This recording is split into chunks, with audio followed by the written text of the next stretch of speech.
Welcome to the Tech Egg. Don't get scrambled. Enjoy the video. You start by confirming your phone's Android version and that you have a few hundred megabytes free. This prevents install failures.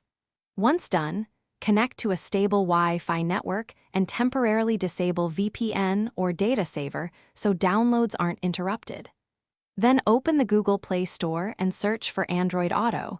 This gets you to the app page quickly. You're doing this up front to ensure the update process goes smoothly without stalled downloads or compatibility surprises. You should compare the installed app version with the Play Store's version to confirm an update is needed.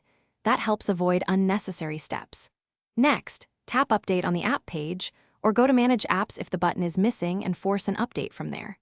Make sure to grant any newly requested permissions so the app can install and configure itself. Wait for the download and installation to complete. Don't interrupt it. Then relaunch Android Auto to allow background setup tasks to run. After installation, reconnect your phone to the car using the same method you normally do, USB or Bluetooth, and test core functions like navigation and audio to verify the update worked. If the app crashes or refuses to start, clear the app cache first and test again.